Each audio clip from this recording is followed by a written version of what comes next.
watching CBS 42 Plus, 42 Plus Evenings. Welcome in to CBS 42 Plus Evenings on this Wednesday. I'm Carly Lang. I'm Sherry Jackson here with Storm Team Chief Meteorologist Dave Nussbaum. Don't know why I feel like I have to say your name. That's okay. I don't mind. To speak. I'm not allowed to speak until spoken to. Gorgeous day, Dave. Yeah, it is. Beautiful weather out there today, huh? Getting outside, the sunshine, the dry weather. We like it, but it isn't necessarily a good thing. We could use some rain around here. It's breezy. When you were at the ballpark last night, Oof. you could see a lot of that wind. And is that creating some other issues for us? Yes, today we do have a enhanced or a heightened fire danger threat out there. Fortunately, people taking heed to it because we're not seeing many fires breaking out. There's one off to the west of Maplesville and one of them not too far away from Sylacauga that has put some smoke in some areas, but that's really about it so far. So we'll take that. We don't want more than we have to deal with. So any rain coming anytime soon? It looks like a lot of just Rain? sunshine from Yeah, we really do need the rain, though, because moving forward, though, we really need to be able to get to that so we have more in the way of helping out as we go a little later spring and into the summer months. So live look right now downtown from our BJCC camera, though. We are talking about the conditions being out there. And Carly can switch that to the other weather. Is it? Oh, I think two, which should be, I think, weather 2. But nonetheless, though, there we go. We are beautiful out there. it. Shot. There you go. Downtown looking pretty from our BJCC nice camera. out Nice there. out there, kind of getting close to that golden hour, if you will. And temperatures 75 degrees, light wind.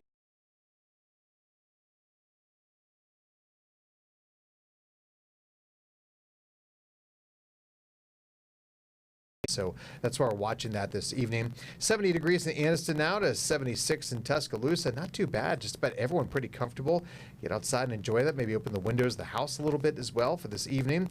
Not too bad. Breezy conditions are dying down. Winds around anywhere from 8 to 16 miles per hour for the area. So things will be pretty good. So that fire threat will continue through tonight. So no burning out there this evening.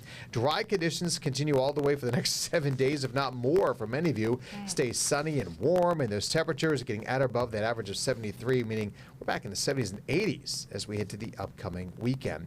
There you see some of those fires have been breaking out. Again, only 2 really in our area. One of them just in northern part of Perry County, just off to the west there, Maplesville again, and one not too far from Sylacauga, producing some smoke there back to Childersburg. So don't be surprised to see or smell some of that smoke. And you can see that checklist for fire weather. We don't have the winds anymore, which is good, but we have the humidity just under that 30% range.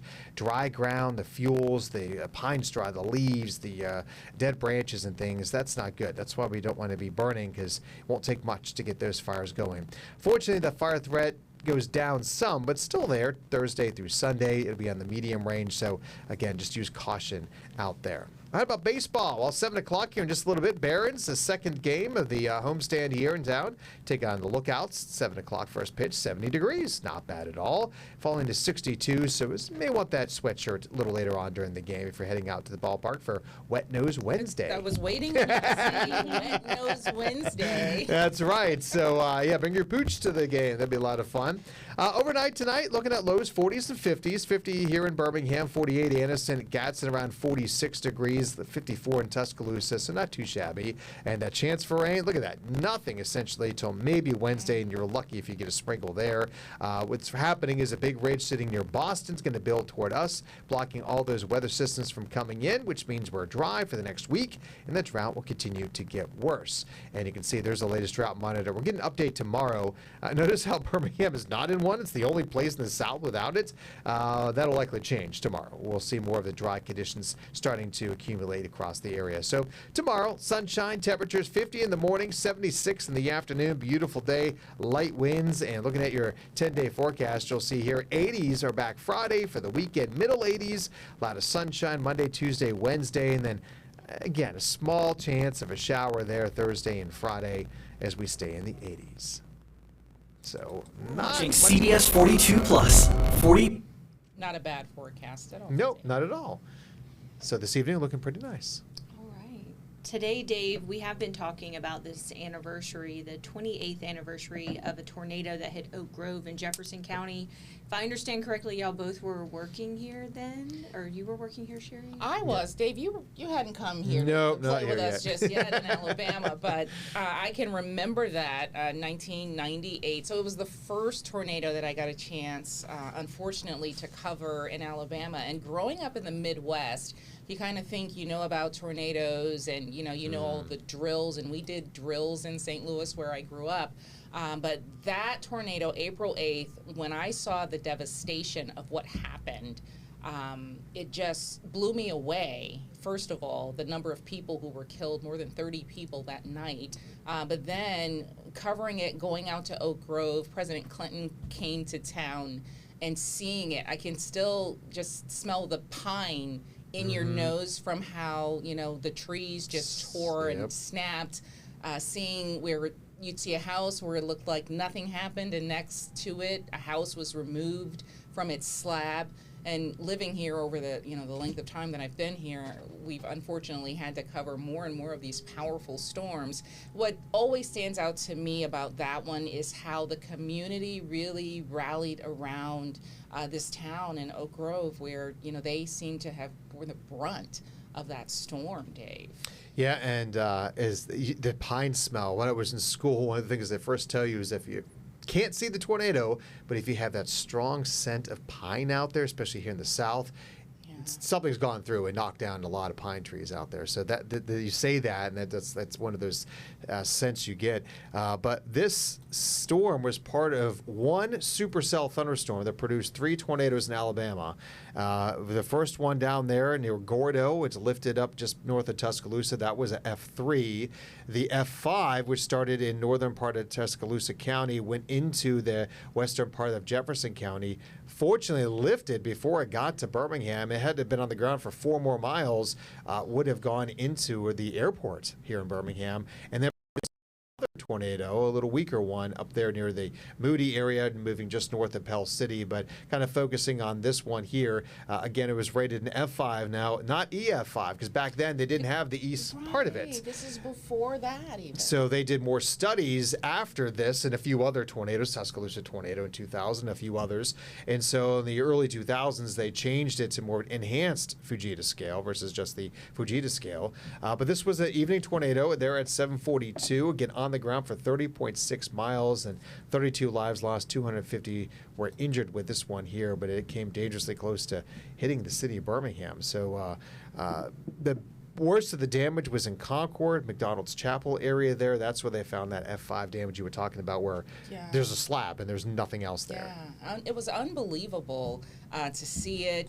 Again, just how people rallied around one another. I'm curious for you, because I know you guys have so many tools. That's one of the advantages, I think, of the technology we have today, that you can kind of get more warning ahead of time to people when a system like this, these long track tornadoes are coming through town and, just hitting community after community. How has it changed? Well, good news with this one, there actually was a 30-minute warning lead time on that storm, thanks to, unfortunately, it hitting parts there of Tuscaloosa, and we knew it was coming this way. There was a high risk of severe weather, but now what's changed is now we have the ability to show like Doppler radar. It can kind of show, you sort of showed one before back then in the 90s, it wasn't that long ago, but not to the point it is today. So we had an ability then to show it, but it's much more fine-tuned. We can see the damage, the debris that it's producing going up in the air and saying, here is where it is. And Dave, now we have the phones where people can get a message on their phone to, kind of seek shelter. Just amazing how things have changed in some ways. That's right. So, it only gets better with more technology. So glad we have what we have, and hopefully we don't have to live through something like this again. Today, our Scott Minshaw spoke with some residents there in Oak Grove, looking back on that day and learned that there's actually been a lot of good things that have come out of the tragedy that happened there. Let's take a look.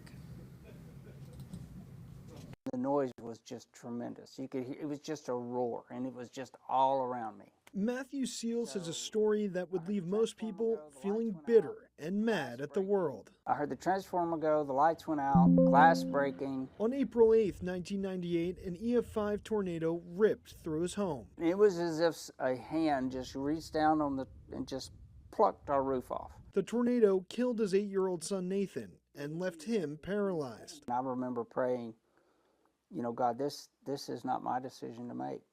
Life and death is yours to make, Lord, not mine. And on the 18th, Nathan died. In the nearly 3 decades since the tornado changed his life, he's turned tragedy into advocacy. Seals says his son died due to a head injury, which he believes could have been prevented had he been wearing a helmet. He's partnered with Renee Caton. Together, they have donated over 2,000 helmets to people all over Alabama. It's not about saving the world, it's about saving that one person who didn't know, who didn't think about it. So for everyone that doesn't know, there's somebody who doesn't know. So that's what keeps me going with this. Seal says the pain of losing his son will never go away. But if his story can help save just one person, his legacy will live on. I could sit and moan and cry about things, but what good's that going to do? It's not going to help. Nobody wants to hear it. So just work your way through whatever problems you have. And, that's the kind of thing we can take from that. Life's never going to be perfect, it just isn't. More information on the advocacy that Caton and Seals are doing can be found in this story on CBS42.com. Reporting in Oak Grove, Scott Minchall, CBS 42 News. And we've got Scott Minshaw joining us now to talk a little bit about today and speaking with that family. Yeah, it was a, eye-opening experience. Coming from New Jersey, I didn't really grow up around tornadoes, so the first time I was in a tornado warning was after I started working here at CBS, and then first time I saw a tornado was last year during tornado season. We were in the aftermath of a tornado in Sipsey, and really kind of first time I really understood the damage that tornadoes can do. And then over the past 2 years I've been here, I've covered quite a few of tornadoes and spoken with families that have lost people. And every time I do one, it really is just kind of a reminder of how serious these weather events are. And almost everyone that I've talked to says the same message that this gentleman had, was they want to remind people how serious they are and use the tragedy as something to try and help others. They lost their son, Nathan, in that tornado. And one of the things I remember learning from that is how they remind people, these helmets, right? Because with all of the debris flying and the speeds at which they fly, these are things that a lot of us, we don't really think about, right? We know to get to a safe place. And after what happened there, those messages evolved to, take a helmet, take your shoes, just different things that you wouldn't think about, but people who've lived through that want to share those messages. Yeah, April 27th, I think, is the one that a lot of people think of in 2011, and Mr. Seals spoke about that a lot today, and so did the woman we spoke with, about how April 27th, a high percentage of the deaths on that day, which was over 230, were from people who had head injuries. There was people that didn't even according to this woman, there's people that didn't really even have a scratch on them, but still passed away because of head injuries. So, even something as simple as a bicycle helmet could really save your life in some of these situations. And schools are really teaching children that too, when they get their safety kits together, when it's time for that Severe Weather Awareness Week, and we talk about what to have in that kit. A lot of people say, get that bicycle helmet, get them for your children for sure, but for yourself as well. I think over the years, I grew up in Alabama, so I'm accustomed to them, but it is an important message, and I think for me, the tornadoes of April 27th really remind you how serious they are. Sometimes it's easy to get, I don't know if complacent is the word, but it's so routine when you live in the South.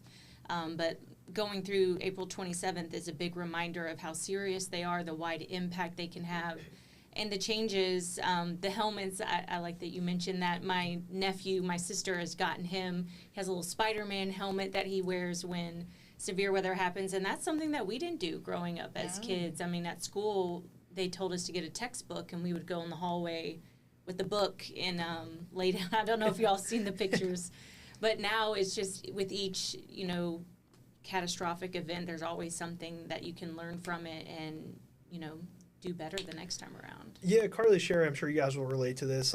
My interview with Mr. Seals was 20 minutes long, so we can only choose so much of it, and there's always so much more that we want to put in. An anecdote that that I'll share from the interview that didn't make the final story was, he said, when I asked him to describe what the day was like leading up to the tornado, and he was like, something I always think about is leading up to that. Even when, we were listening to the TV and heard that there was a tornado near our home, my thought was, man, I'm renovating this house, and if the glass breaks or something, I'm going to have to pay to replace that, and I'm going to have to work overtime because he was an electrician at the time, and all these different things. And he said, my life changed, obviously, dramatically after that happened. And he says ever since, he's taken tornado warnings much more seriously because of that. Because, it was crazy to hear him kind of describe it, and he does a great job of describing the day, but he's like, like I said, his only thought was like, oh, I'm worried about the cosmetic damage to my house. He never thought that it would become as deadly and as violent as it really did.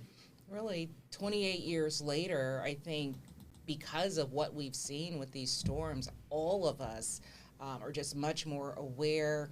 And we know it's like when they say tornado warnings and watches here in Alabama, take them seriously, because you just, you can't really predict. And that's the thing, even though they've had all these things change, you don't know whose house it's going to hit when it comes down into your community or what community it's going to hit. But I love that on this day, how he honors his son by sharing his story and really making sure that other people heed warnings. Yeah. It's a great message. I know days like this, there's things we remember. You remember smelling the pine, and the images are hard to forget, and I know covering them and then living through them really changes you. So hopefully we won't have to do it again, but with each tornado that will come in the South, there are things that are going to come. We can always be more prepared and more vigilant. Pay attention to those messaging and warnings ahead of the storms. One other thing I'll mention real quickly, they were both very stressed to me that the helmets that they want to remind people to wear, make sure they're ones that you can strap on. It's like a bike helmet or like a motorcycle helmet, because if you get picked up by a tornado, there's a chance you get knocked unconscious, and you're not going to be able to hold on to the helmet. So they want something with an under the chin strap on it to keep you safe. Good note there, Scott. There you go, Scott. All right, thank you. We're going to take a break. We will be right back.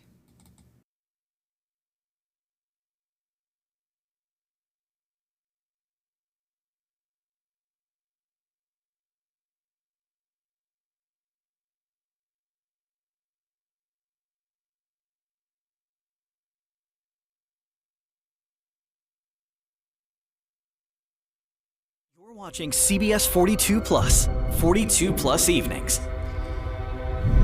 Some big news in the medical world in Alabama. Orlando Health is planning to acquire the Regional Medical Center in Anniston. Yeah, today our reporter Charlize Ramos went out there today to talk with the community. She brings us a look at how this will be impacting that area. Officials say this partnership is not just a partial solution, but a complete transformation for healthcare access across Northeast Alabama. There's 250,000 people that we're the most convenient place for them to come for healthcare. And so that's enough to support, newer technologies, newer service lines. And so the goal is, how do we deliver higher but appropriate levels of care here? Regional Medical Center CEO Keith Parrott says Orlando Health acquiring RMC will deliver that appropriate level of care by enhancing their facilities, equipment, and technology. We've got a good strategy. We've got some good people. We just haven't had the resources we really needed to invest in the technology, the development of our people. Orlando Health brings that to the table. For many in Anniston, the announcement brings hope for the future of rural health care. People like longtime resident Beverly Parsons says the acquisition could provide the stability the hospital needs. I think it's a major plus for Anniston. There's been major concerns about RMC keeping its growth possibilities, which there really aren't any. And I think it'll do nothing but benefit the community at large. And Anniston city leaders say it won't just benefit their community. It's going to connect to the services in Birmingham, and there will be communication and exchange of resources, and that's going to be better for everyone that needs quality health care throughout all of. Parrott says patients can expect to start seeing changes this fall when Orlando Health takes control. In Anniston, Charlize Ramos, CBS 42 News.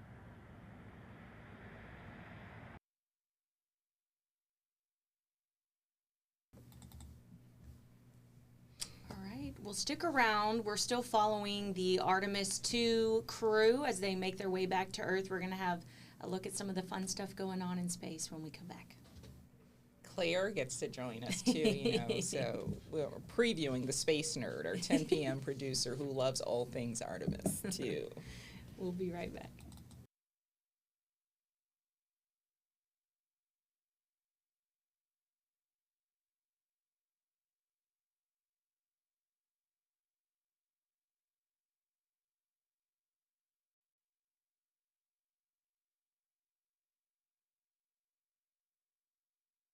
You're watching CBS 42 Plus, 42 Plus Evenings.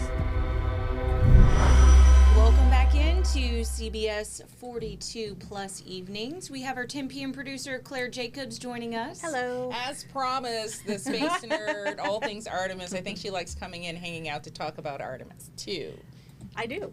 Artemis too. I will always talk about it if given the opportunity. Today, I really have been personally enjoying the wake-up songs. Let's take a little listen to today's wake-up song. I thought it was a cute one. The noise was just tremendous. It was just a roar, and it was just all around. Matthew Very Seals- fun.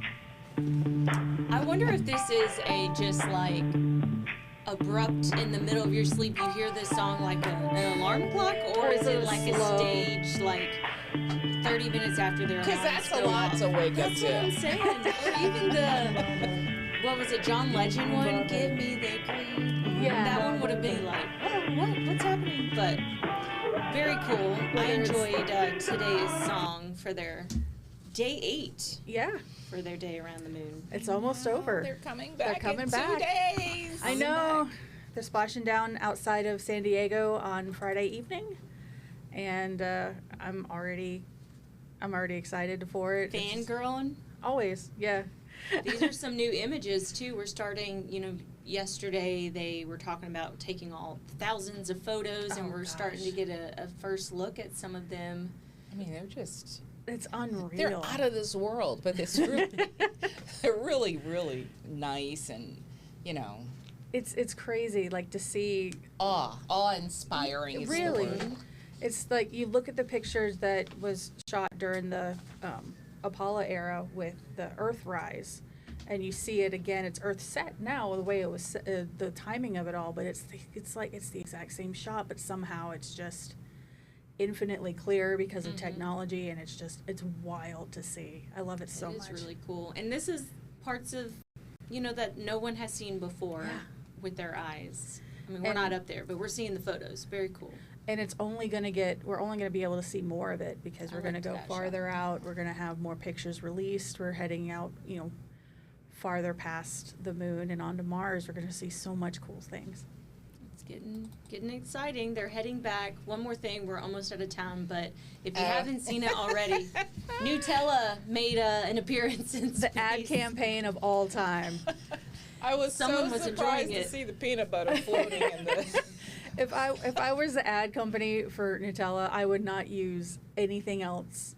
We've made it to space. What have you done? Correct. That's what their ad should be. Honestly, that's so funny. I thought they had to eat the MRE, so I was really surprised to see a jar floating through the thing. Like, they have that up there? We're not giving up our snacks, even though we're Never. working hard in space. All right, I have a feeling we're probably cut off, so we will see you guys tonight at 10. Bye.